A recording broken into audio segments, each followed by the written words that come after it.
ಸ್ನೇಹಿತರೆ, ಕೇಂದ್ರ ಸರ್ಕಾರ ಈಗ ಪ್ರಥಮ ಪಿಯುಸಿ ಮತ್ತು ದ್ವಿತೀಯ ಪಿಯುಸಿ ಮಕ್ಕಳಿಗಾಗಿ ದೇಶಾದ್ಯಂತ ಹೊಸ ಯೋಜನೆಯನ್ನ ಜಾರಿಗೆ ತಂದಿದೆ.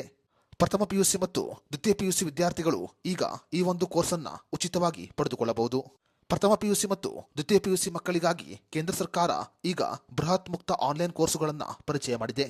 ಹಾಗಾದರೆ ಕೇಂದ್ರ ಸರ್ಕಾರ ಪರಿಚಯ ಮಾಡಿರುವ ಆನ್ಲೈನ್ ಫ್ರೀ ಕೋರ್ಸುಗಳು ಯಾವುದು ಅನ್ನೋದರ ಬಗ್ಗೆ ಸಂಪೂರ್ಣ ಮಾಹಿತಿಯನ್ನ ಈ ವಿಡಿಯೋದಲ್ಲಿ ನಾವು ನಿಮಗೆ ತಿಳಿಸಿಕೊಡ್ತೀವಿ.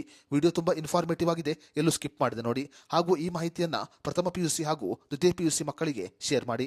ಸ್ನೇಹಿತರೆ, ಪ್ರಥಮ ಪಿಯುಸಿ ಹಾಗೂ ದ್ವಿತೀಯ ಪಿಯುಸಿ ವ್ಯಾಸಂಗ ಮಾಡುತ್ತಿರುವ ವಿಜ್ಞಾನ ವಿಭಾಗದ ಮಕ್ಕಳಾಗಿರಬಹುದು, ಕಲೆ ವಿಭಾಗದ ಮಕ್ಕಳಾಗಿರಬಹುದು ಅಥವಾ ವಾಣಿಜ್ಯ ವಿಭಾಗದ ಮಕ್ಕಳಾಗಿರಬಹುದು, ಸರ್ಕಾರದಿಂದ ಆನ್ಲೈನ್ ಕೋರ್ಸುಗಳನ್ನು ಉಚಿತವಾಗಿ ಪಡೆದುಕೊಳ್ಳಬಹುದು.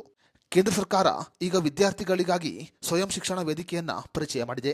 ಶಿಕ್ಷಣದ ಗುಣಮಟ್ಟವನ್ನ ಇನ್ನಷ್ಟು ಹೆಚ್ಚಳ ಮಾಡುವ ಉದ್ದೇಶದಿಂದ ಕೇಂದ್ರ ಸರ್ಕಾರ ಈ ಯೋಜನೆಯನ್ನ ದೇಶಾದ್ಯಂತ ಜಾರಿಗೆ ತಂದಿದೆ. ಪ್ರಥಮ ಪಿಯುಸಿ ಹಾಗೂ ದ್ವಿತೀಯ ಪಿಯುಸಿ ವ್ಯಾಸಂಗ ಮಾಡುತ್ತಿರುವ ಆಸಕ್ತ ವಿದ್ಯಾರ್ಥಿಗಳು ಈ ಯೋಜನೆಗೆ ಸೇರಿಕೊಳ್ಳಬಹುದು. 24 ವಾರಗಳ ಕೋರ್ಸ್ ಇದಾಗಿದ್ದು ಫೆಬ್ರವರಿ 20 ಯೋಜನೆಗೆ ಅರ್ಜಿ ಸಲ್ಲಿಸುವ ಕೊನೆಯ ದಿನಾಂಕವಾಗಿದೆ. ಮಾರ್ಚ್ 6, 2026 ಒಳಗಾಗಿ ವಿದ್ಯಾರ್ಥಿಗಳು ತಮ್ಮ ಕೋರ್ಸ್ ಅನ್ನ ಪೂರ್ಣಗೊಳಿಸಿಕೊಳ್ಳಬಹುದು. ಈ ಕೋರ್ಸಿನಲ್ಲಿ ವಿದ್ಯಾರ್ಥಿಗಳು ವಿಡಿಯೋ ಉಪನ್ಯಾಸಗಳು, ಮೀಸಲಾದ ಪಠ್ಯಕ್ರಮಗಳು, ಸ್ವಯಂ ಮೌಲ್ಯಮಾಪನ ಹಾಗೂ ಪರೀಕ್ಷೆ ಸಂಬಂಧಪಟ್ಟಂತೆ ಕೆಲವು ಅನುಮಾನಗಳನ್ನು ಬಗೆಹರಿಸಿಕೊಳ್ಳಬಹುದಾಗಿದೆ. ವಿದ್ಯಾರ್ಥಿಗಳು swayam.government.in ವೆಬ್ಸೈಟ್ಗೆ ಭೇಟಿ ಕೊಡುವುದರ ಮೂಲಕ ಉಚಿತವಾಗಿ ಈ ಕೋರ್ಸಿಗೆ ನೋಂದಣಿಯನ್ನು ಮಾಡಿಕೊಳ್ಳಬಹುದು. ವಿದ್ಯಾರ್ಥಿಗಳು ಅರ್ಜಿ ಸಲ್ಲಿಸುವ ಸಮಯದಲ್ಲಿ ತಮಗೆ ಇಷ್ಟವಾದ ಕೋರ್ಸ್ ಅನ್ನ ಆಯ್ಕೆ ಮಾಡಿಕೊಳ್ಳಬಹುದು. ಯೋಜನೆಗೆ ಅರ್ಜಿ ಸಲ್ಲಿಸುವ ಕೊನೆಯ ದಿನಾಂಕ ಫೆಬ್ರವರಿ 20 ಆಗಿದೆ.